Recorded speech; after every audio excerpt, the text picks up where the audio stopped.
Hello, everyone. Hi, my Hive tribe.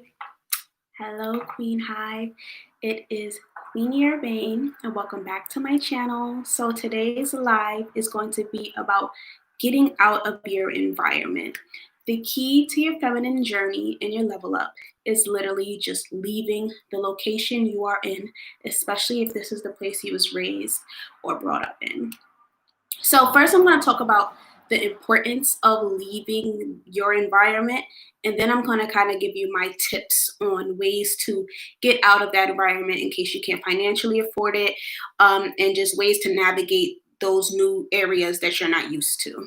So I am going to be looking to the side, so that's why you see me looking over there. My phone is over there. But I really think that you are the company you keep in terms of your style, your appearance, your decorum, and even your language, the way that you speak to people.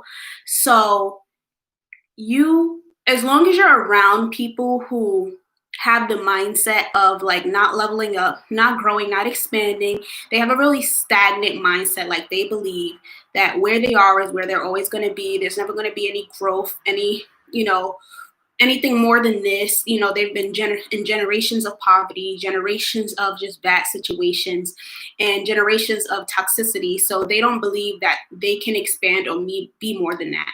And of course, people with that mindset, which is really a miserable mindset, will force you to be a part of that too. Misery loves company. So it is important that you get out of your environment so that you can really flourish and become more of yourself. Biblically, it talks about in the book of Genesis how literally, I'm going to read the scripture that I'm referencing to. Genesis 12, 1, it says, the Lord had said to Abram, go from your country, your people, and your father's household to the land I will show you. I will make you into a great nation, and I will bless you. I will make your name great, and you will be a blessing. So this is just a example, and there's many examples of this just biblically if you are spiritual and if you're not, just in life, of how people had to go on great far journeys, leave their environment to grow, because sometimes your environment is too small and doesn't have the capacity to really encompass the greatness that is meant for you. Most of the times you cannot become in an environment that doesn't have the capacity to hold you and fulfill you. So most of the times, if you come from like a hood, an urban area, or even a suburban area where there's just a limited mindset, as you start to dress up, be the type of person you want to be, walk in your feminine journey, people are going to hold you accountable to who you used to be. And it's hard to grow and expand without social groups and just societal pressure from the people around you, judging you, telling you that, you're being fake, you're not being yourself. But in reality, you're just growing and becoming the person you want to be. So that's why I really suggest that you just leave the current environment that you're in. If you like to dress up, like me, I love to dress up. I like to go out. I like to do certain things. If you come from a more urban background, which I did originally, dressing up might just seem like you're doing too much. Like, what's the point? And even the environment itself, what do I look like wearing heels and a cute outfit and all this stuff while walking to the corner store bodega where there's nothing but hood men on the street? You get what I'm saying? And like little things like that, it infiltrates your mind and your mindset in terms of even your aesthetic. Like, you don't want to dress up, even though you've always had dreams of looking a certain way, of acting a certain way, of being a certain type of woman, but the environment doesn't allow you to. You cannot be super dressed up with heels, a cute dress, mini skirts, all that other stuff, whatever your glam fantasy is, and then walk into the corner store or walk into the projects or walking through the projects. Like, it just doesn't make sense for the environment, because that's an environment of low economic status. At least that's what it's supposed to be in terms of the government. I'm not going to go into that. But most people are in those situations. And then when you look like you're rich or expensive, you can honestly become a target.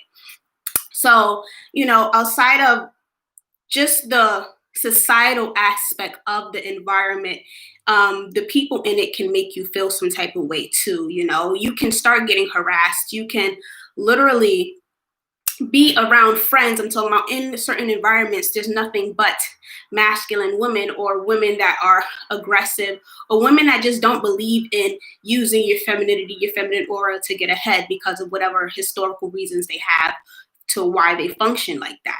And then when you're trying to use something like that, you become a target in terms of, oh, she thinks she's all that. She thinks she's smart. She thinks that she's all that. Or people even just start calling you degrading things like a whore or other things of that sort.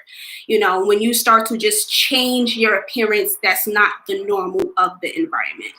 So it's just so important to get out of the normalcy of whatever your environment is, so that you can expand yourself and your level up in your feminine journey. In your feminine journey, in terms of like your dressing up, because it just doesn't even make sense. It doesn't correlate. It doesn't look right when you're being a feminine woman, dressing a certain way, acting a certain way, but then you're in an environment that doesn't allow that to flourish or doesn't appreciate that. You look a certain way, so you expect men to hold the door for you. But if you're in an environment where women are independent and men don't care about that stuff, you can look as good as you want to, but he's not going to hold the door for you, because that's not the normalcy of the area or the normalcy of the people in that area. And same thing with your level up. If you want to be around people with a certain class, a certain decorum, a certain aesthetic, and a certain mindset, you can't keep yourself around people that don't have the mindset, aesthetic, decorum, and functionality that you desire. You have to kind of expand yourself and move yourself towards people like what you want, so you can become like them. I'm not telling you being just like them or anything, but as iron sharpens iron, wood sharpens wood. Is that how the saying goes? Something like that. So you want to really be around people that model and have what you'd like and the lifestyle you want, and you can't do that being in the same location you've been in your entire life. It's insanity, once again, to believe, to want something different and then not change. Insanity is doing the same thing and expecting different results. So you can dress a certain way, you can be a certain way, you can even have a different mindset. But sometimes if you don't leave that environment in which you were originally found or created or born, you will become a product of a lack of exposure. And you can't dream as far as God's vision for you if you can't make yourself see that there is other options out there. And not only is there other options, there's people like you that have it, has attained it, and it's possible. Sometimes we get so limited, especially with media, not so much in today's society because everything's being diversified, but at least for me growing up, the media sometimes would only show like white people having certain things or certain races having certain things. And, the imagery of Black women in terms of stereotypes always showed us, on some type of welfare, on some type of this or some type of that, and not really getting ahead. So those narratives start to really infiltrate your mind often. So even changing your environment can go as far as changing the narratives you pay attention to. If you're watching things and watching Black people struggle, watching Black people not prosper, watching Black people go through just a hard life and have to really fight for every single thing, like nothing comes at ease, which, I'm not going to go into that because some stuff really is a struggle, but like I'm talking about, every single thing is not only hard, but even with the hard work, their life is still ruined, then you are going to start to slowly have that mindset in your mind. Like your environment is your television as well, and in the media you watch. So, be careful and change the narrative of the things you watch with that too. Start to watch people. If you want to see Black people succeed, pay attention to Black successful people. I mean, even ones, if you want to get more specific, ones that came from your environment, the Jay-Z's, the intellectual ones as well. I can't think of the ones off the top of my head, but I love to like find out about like a Black entrepreneur, and then you look into their like history, and they literally came from the hood. Like they came from something bad, and and they didn't become the stereotype of like a rapper and a sport player. Shout out to them, not coming at those people either.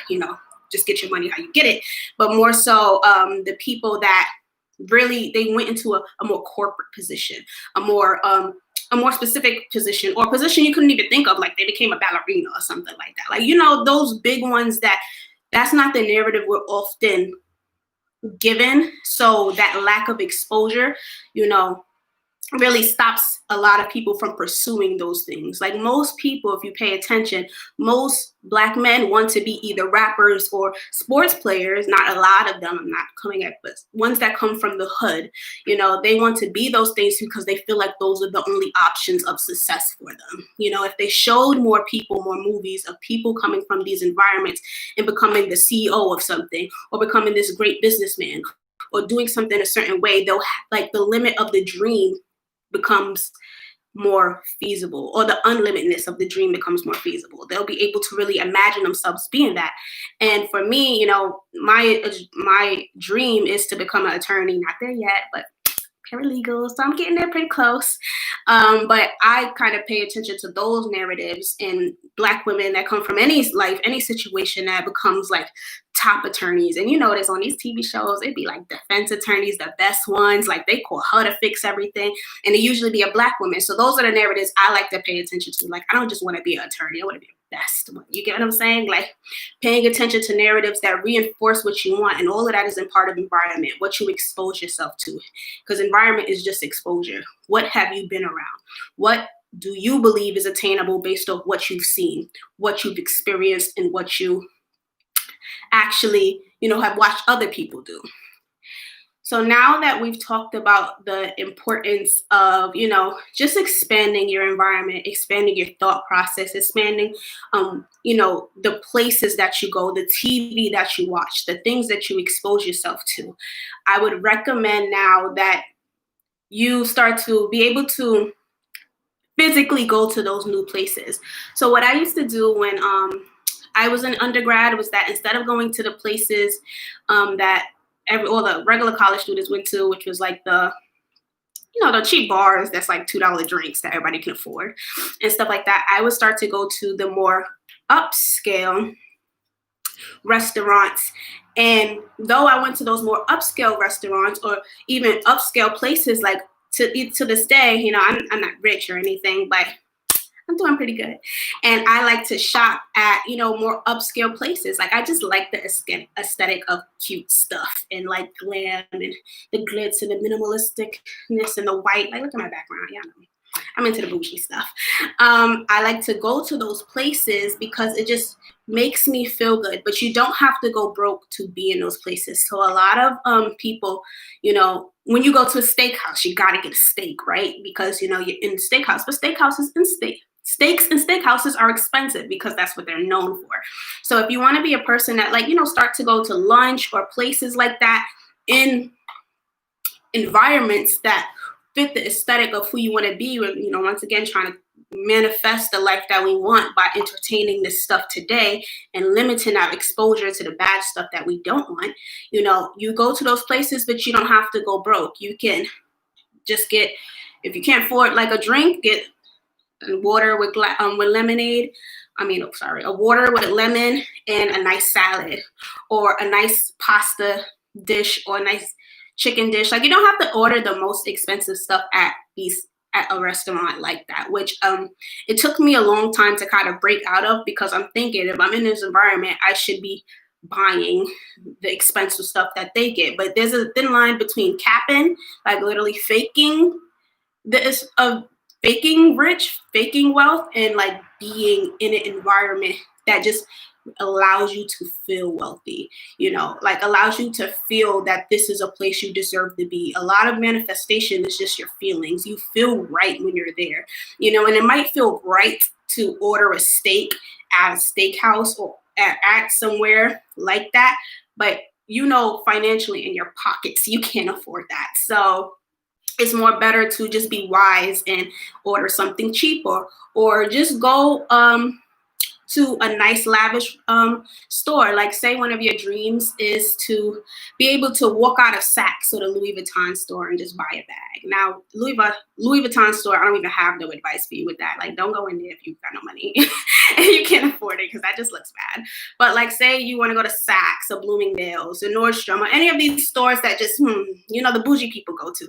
You can go in there and buy just one thing that's not that expensive, and they can't kick you out the store for like buying something, as long as you're buying something. So, buy something, maybe take your time, look around the store, buy something, and then just hang out in the area, and you actually did purchase something, so they're not going to kick out somebody who bought something unless you're like really trying to chill there all day. Then don't do that. That's a little strange. But maybe for like an hour or two, just to feel the aesthetic of the area and feel right being there. But don't con yourself into thinking you're rich or anything like that, because what you're doing is working on your manifestation of feeling correct in these spaces, feeling like you deserve, feeling like you've earned enough to be in these situations. Oh my God. My laptop is about to die. Let me just put in the charger. I can't find the charger, so we're just going to pray right now that it don't die on me. But next after that is, if you don't have the money to even go to a restaurant that's upscale, or go to a shop that's upscale, you can do things like just going in an upscale area. Like if you're in New York, go to Soho, and one of those cute little seated areas, just sit there and read a book and just be there. Respect the ambiance, look at the beautifulness of the area, because most environments like that look good. They have a very well established presence. The aesthetic is, the funds of the environment is higher. So go to those places. If you're on Long Island, go out to the Hamptons and just sit by the beach, by the boardwalk, and read a book. Just sit in the area. Sometimes being in the area, you can start to network. If you're there enough, you can meet people at these places. And then now look, you just made a friend in this area. And how likely is it that someone like you will be in an area like that? So most likely you are meeting other people who have more means just by being in those places. You're not going to meet a person of high means in the hood somewhere, or in somewhere where high means people don't go. It's a lot less likely you'll meet a person of high value, high means at Walmart. Not saying they won't be there, but the likeliness is much less than if you were at, I don't even know, a more upscale what is it called? A supermarket? Like, I guess Whole Foods, but not really, because anybody goes there. I don't know. But just, think of a restaurant really more like that. But people of high value will be at a place where high value people go. So if you deem yourself high value and worthy, then you will be in a high value place. Even if you don't necessarily have the funds to be that, you're a high value person. So this is just the place that you go. You get your little salad, which salads at restaurants be like no more than $10. Like that's how much you would pay for a regular meal, a regular salad, a whole salad at Wendy's. So it's like we sometimes think, and that's that poverty mindset, like I can't afford to be there. Oh my God, but it'd be the same price, especially if you go like during lunch. So really putting yourself in environments that allows you to flourish mentally by just being there will really help you to grow and expand. It's always important to get out of your environment and make sure your environment matches who you are as a person. If you're stuck around people with a limited mindset, or people who don't think like you or don't have the same beliefs as you, you will naturally become that. So move yourself to a place where people have the same mindset as you and the same lifestyle goals as you. That is today's video. Thumbs up this video if you're watching, and I will see you all next time. Bye.